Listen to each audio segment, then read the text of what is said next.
नमस्ते। आज हम कक्षा 8वीं बसंत इस पाठ्यपुस्तक का अध्याय अकबरी लोटा, जिसके रचनाकार अन्नपूर्णानंद वर्मा जी हैं, जिसके हम प्रश्न एवं उत्तर लेकर आए हैं।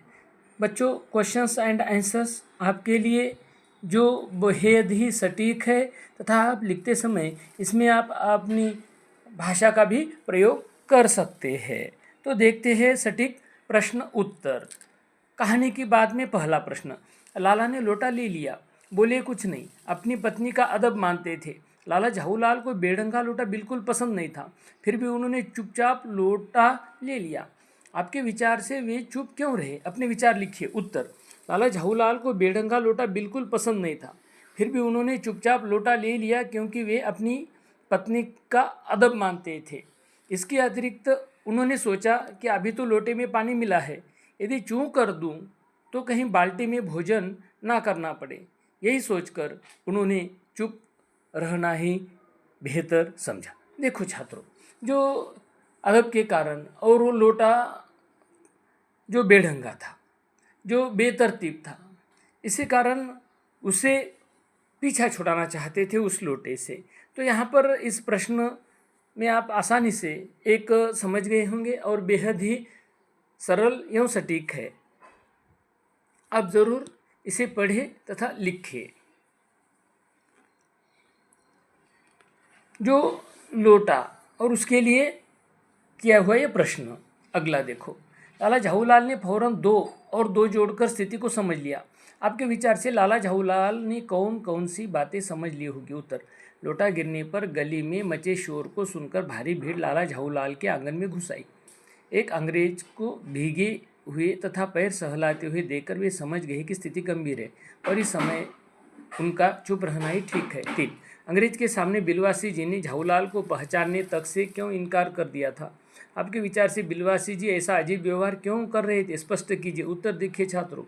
अंग्रेज के सामने बिलवासी जी ने झाऊलाल को पहचानने से इनकार कर दिया क्योंकि वह अपनी योजना पूरी करना चाहते थे, जिससे पैसे की व्यवस्था हो सके। यदि वे लाला जी को पहचानते तो योजना विफल हो जाती। पंडित बिलवासी मिश्र ऐसा अजीब व्यवहार इसलिए भी कर रहे थे कि अंग्रेज को ज़रा भी संदेह न हो कि वह लाला झाऊलाल का आदमी है। देखो छात्रों, ये मित्र और उन्होंने जिस प्रकार ये व्यवहार अंग्रेज के सामने किया वह हमने अकबरी लोटा इस घटक में ही देख लिया इस अध्याय में। और मेरा वह भी वीडियो छात्रों आप देख सकते हैं, जो बेहद आपके लिए उपयोगी भी साबित हो सकता है। तो ये दोनों प्रश्न हैं छात्रों, इसे अपनी भाषा का भी प्रयोग इसमें आप कर सकते हैं।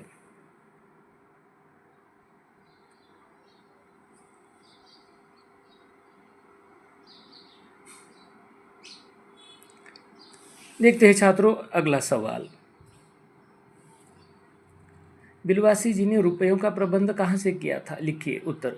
बिलवासी जी ने रुपयों का प्रबंध अपने ही घर से अपनी पत्नी के संदूक से चोरी कर किया था। बाद में उन्होंने रुपये चुपचाप वहीं रख दिए। जो चैन जंजीर वाली बात आई थी छात्रों। 5. आपके विचार से अंग्रेज ने वह पुराना लोटा क्यों खरीद लिया? आपस में चर्चा करके वास्तविक कारण की खोज कीजिए और लिखिए। उत्तर। अंग्रेज को पुरानी ऐतिहासिक चीज़ें इकट्ठा करने का शौक था। उसके एक मित्र ने 300 रुपये देकर एक जहांगीरी अंडा खरीदा था। उसे हीन नीचा दिखाने के लिए या अपमानित करने के लिए अंग्रेज ने इस लोटे को अकबरी लोटा समझकर 500 रुपयों में या 500 रुपये में खरीदा। तो देखो, ये दोनों भी घटनाओं से आपको निश्चित यह प्रश्न के उत्तर आपको लिख सकते हैं। अनुमान और कल्पना। इस भेद को मेरे सिवा मेरा ईश्वर ही जानता है, अब उसी से पूछ लीजिए, मैं नहीं बताऊंगा। बिलवासी जी ने यह बात किससे और क्यों कही? लिखिए। उत्तर देखते हैं छात्रों। बिलवासी जी ने यह बात लाला झाऊलाल से कही क्योंकि उसने ये पैसे पत्नी के संदूक से चुराए थे। लाला जी ने ये पैसे पत्नी के संदूक से चुराए थे। इस रहस्य को वह झाऊलाल के सामने खोलना नहीं चाहते थे। अगला सवाल देखते हैं छात्रों। उस दिन रात्रि में बिलवासी जी को देर तक नींद नहीं आई। समस्या झाऊलाल की थी और नींद बिलवासी जी की उड़ी, तो क्यों? लिखिए इसका उत्तर। तो देखते हैं छात्रों उत्तर। बिलवासी जी अपनी पत्नी के सो जाने की प्रतीक्षा कर रहे थे ताकि वे सोई हुई पत्नी के गले से सोने की वह सिकड़ी यानी जंजीर चैन निकाल सके जिसमें एक ताली बंधी हुई थी। ताली यानी एक जो चाबी जिसे हम कहते हैं ताले की, वह ताली बंधी हुई थी। वे ताला खोलकर पत्नी के रुपयों को उसके संदूक में वैसे ही चुपचाप रख देना चाहते थे जैसे वे रुपए उन्होंने निकाले थे। यह समस्या झाऊलाल की नहीं थी, बल्कि यह समस्या बिलवासी जी की थी। आगे देखो छात्रों, लेकिन मुझे इसी जिंदगी में चाहिए, अजी इसी सप्ताह में ले लेना। सप्ताह से आपका तात्पर्य 7 दिन से है या 7 वर्ष से? झाऊलाल और उनकी पत्नी के बीच की इस बातचीत से क्या पता चलता है? लिखिए, उत्तर देखिए। यहाँ झाऊलाल तथा उनकी पत्नी की बातचीत से ऐसा लगता है कि पत्नी को अपने पति झाऊलाल के वादे पर भरोसा नहीं था। इस तरह की बातचीत का कारण यह भी हो सकता है कि उनकी पत्नी उन्हें उकसाकर उनसे रुपए लेना चाहती थी। उनकी पत्नी ने पहले भी कुछ मांगा होगा, परंतु उन्होंने हाँ करने के बाद भी लाकर नहीं दिया होगा। तो इसीलिए भरोसा छात्रों सही भी है। भरोसा कब टूटता है? जब कभी कोई बात से मुकर जाता है या बात कभी वादा करने पर पूरी नहीं होती है तब। आगे देखिए छात्रों, क्या होता यदि एक अंग्रेज लोटा न खरीदता। अंग्रेज ने वो क्या होता 250 रुपये की बात, अंग्रेज लोटा न खरीदता। उत्तर, यदि अंग्रेज लोटा नहीं खरीदता तो बिलवासी जी को अपनी पत्नी से चुराए हुए रुपए लाला झाऊलाल को देना पड़ता, अन्यथा झाऊलाल अपनी पत्नी को पैसे नहीं दे पाते। 2, यदि अंग्रेज पुलिस को बुला लेता। उत्तर देखिए, यदि अंग्रेज पुलिस को बुला ले तो संभवतः लाला झाऊलाल को गिरफ्तार कर लिया जाता या उन्हें जुर्माना देना पड़ता। दोनों ही परिस्थितियों में लाला झाऊलाल अपनी पत्नी को दिया हुआ वचन निभाने में वे असमर्थ हो जाते। देखो ये यदि कहा यहाँ पर, ऐसा अगर नहीं होता तो ये दोनों के दोनों उत्तर आप जरूर देखिए और लिखिए छात्रों। अगला सवाल, जब बिलवासी अपनी पत्नी की गले से चाबी निकाल रहे थे तभी उनकी पत्नी जाग जाती। यदि पत्नी जाग जाती। उत्तर, गले से चाबी निकालते समय यदि बिलवासी जी की पत्नी जाग जाती तो अपनी पत्नी के समक्ष उन्हें शर्मिंदा होना पड़ता। चोरी का इल्ज़ाम भी बिलवासी जी को सहना पड़ता। आगे देखिए छात्रों, पता कीजिए। 1, अपने वेग में उल्का को लजाता हुआ वह आंखों से ओझल हो गया। उल्का क्या होता है? उल्का और ग्रहों में कौन कौन सी समानताएं और अंतर होते हैं? उत्तर देखिए छात्रों। और इस प्रश्न में हम दोनों देखने वाले, समानताएं और असमानताएं। उत्तर, उल्का किसी तारे का टुकड़ा होता है जो चट्टानों से बना होता है। यह तारे के चारों ओर अपने पथ पर घूमता है, किंतु कभी कभी यह टूटकर अलग हो जाता है और पृथ्वी की ओर तेजी से गिरने लगता है। गिरते समय वायुमंडल में वायु से घर्षण के कारण यह तेजी से जलकर प्रकाश उत्पन्न करता है। इसे टूटता तारा भी कहते हैं। ग्रह और उल्का में समानताएं छात्रों। क, दोनों का ही निर्माण चट्टान के कणों से हुआ है। ख, दोनों ही किसी तारे के चारों ओर चक्कर लगाते रहते हैं। तो देखिए छात्रों, इसकी असमानताएं भी क्या है। क, ग्रहों का आकार काफ़ी बड़ा जबकि उल्का का आकार छोटा होता है, ग्रहों का आकार बड़ा होता है, उल्का का छोटा होता है। असमानता यहाँ पर ख, ग्रह अपनी धुरी पर अक्ष भी कहते हैं, धुरी पर चक्कर लगाते हैं, ग्रह अपनी धुरी पर चक्कर लगाते हैं, जबकि उल्काओं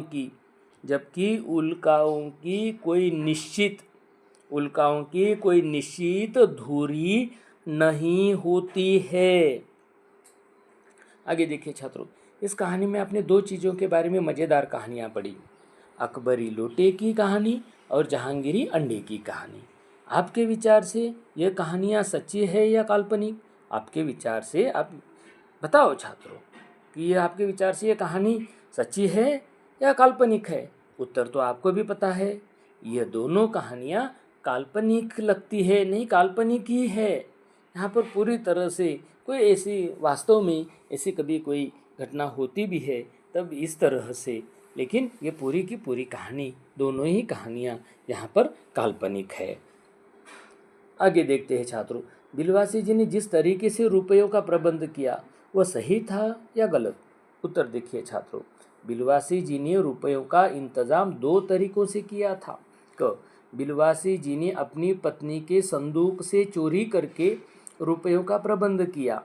उनका यह तरीका गलत था, क्योंकि उनकी पत्नी इस बीच यदि जाग जाती तो घर में बवंडर खड़ा हो जाता, हंगामा हो जाता। छात्रों, रुपयों के प्रबंध के लिए उन्होंने जो दूसरा तरीका अपनाया उसे भी उचित नहीं कहा जा सकता है। उन्होंने एक अनजान अंग्रेज को बेवकूफ़ बनाया था। इससे उनका स्वार्थ तथा मनोविनोद तो पूरा हो गया, पर अंग्रेज ऐतिहासिक वस्तुओं के नाम पर ठग यानी छात्रों धोखा खा गया। भारत में अतिथि देवो भव के सिद्धांत को माना जाता है। ऐसे में बिलवासी जी द्वारा किया गया कुकृत्य, बुरा कृत्य भारतीयों की विश्वसनीयता पर प्रश्न चिन्ह खड़ा करने के लिए काफ़ी है। आगे देखिए भाषा की बात छात्रों, इस कहानी में लेखक ने जगह जगह पर सीधी सी बात कहने के बजाय रोचक यानी दिलचस्प मुहावरों, उदाहरणों आदि के द्वारा कहकर अपनी बात को और अधिक मज़ेदार, रोचक बना दिया है। कहानी से वे वाक्य चुनकर लिखिए जो आपको सबसे अधिक मज़ेदार लगे या लगते हैं। उत्तर पहला वाक्य, अब तक बिलवासी जी को वे अपनी आँखों से खा चुके होते, गुस्सा आ रहा था लेखक को। 2, कुछ ऐसी गढ़ना उस लोटी की थी कि उसका बाप डमरू और माँ चिलम रही हो। तीसरा वाक्य, 250 रुपये तो एक साथ आँख सेकने के लिए भी न मिलते हैं। ये तीनों यहाँ पर इस वाक्य की शोभा बढ़ी इन मुहावरोदार शब्दों के कारण या विशेष शब्दों की रचना के कारण। अन्नपूर्णानंद वर्मा जी ने यहाँ पर बेहद ही यहाँ पर रोचक ऐसे वाक्य, यहाँ पर दिलचस्प वाक्य बनाए हैं। आगे देखिए छात्रों, ये तो बेहद आवश्यक है, हर कक्षा के लिए आवश्यक है। इस कहानी में लेखक ने अनेक मुहावरों का प्रयोग किया है। कहानी में से 5 मुहावरे चुनकर उनका प्रयोग करते हुए वाक्य लिखिए। देखो पहला मुहावरा, आँख सेकने के लिए भी न मिलना, दुर्लभ होना, आसानी से न मिलना। पुरानी चीज़ें तो आजकल आँख सेकने के लिए भी नहीं मिलती है, ये पहला मुहावरा। दूसरा, आँखों से खा जाना, क्रोधित होना, बहुत गुस्सा करना। कांच का ग्लास टूट जाने से दुकान वाले ने उस बच्चे को ऐसे देखा मानो आँखों से ही खा जाएगा। 3, बाप डमरू माँ चिलम, बेढंग सा आकार ठीक न होना। सौरभ के डिब्बे का आकार देखकर ऐसा लगता जैसे उसका बाप डमरू तथा माँ चिलम रही होगी। 4, डींगे मारना, झूठ मूठ की तारीफ सुनाना या डींगे मारना का अर्थ छात्रों बड़ी बड़ी बातें करना भी होता है। अपनी बहादुरी की इतनी डींगे मत सुनाओ, अपनी बहादुरी की इतनी डींगे मत सुनाओ। 5, चैन की नींद सोना। छात्रों, चैन की नींद सोना के 2 अर्थ है, बेफिक्र होना या निश्चिंत होना। बेफिक्र होना या निश्चिंत होना। मुहावरा देखिए छात्रों, इसका वाक्य में प्रयोग किस प्रकार किया है? परीक्षा के बाद मैं चैन की नींद सोया हूँ। देखो यहाँ पर 5 मुहावरे हमारे पाठ्य पुस्तक के हैं। इन 5 के 5 मुहावरे के अर्थ दिए हैं। अर्थ देने के साथ साथ इनका वाक्य में प्रयोग किया है। और जिस जगह पर छात्रों, जिस जगह पर वाक्य में प्रयोग किया है उस मुहावरेदार शब्द को अधोरेखित भी किया है। निश्चित छात्रों, सटीक विश्लेषण से यदि आप बिल्कुल सटीक विश्लेषण से खुश है तो निश्चित ज़रूर मेरे चैनल को सब्सक्राइब करें ताकि नए अच्छी क्लिपें आपको मिले। धन्यवाद।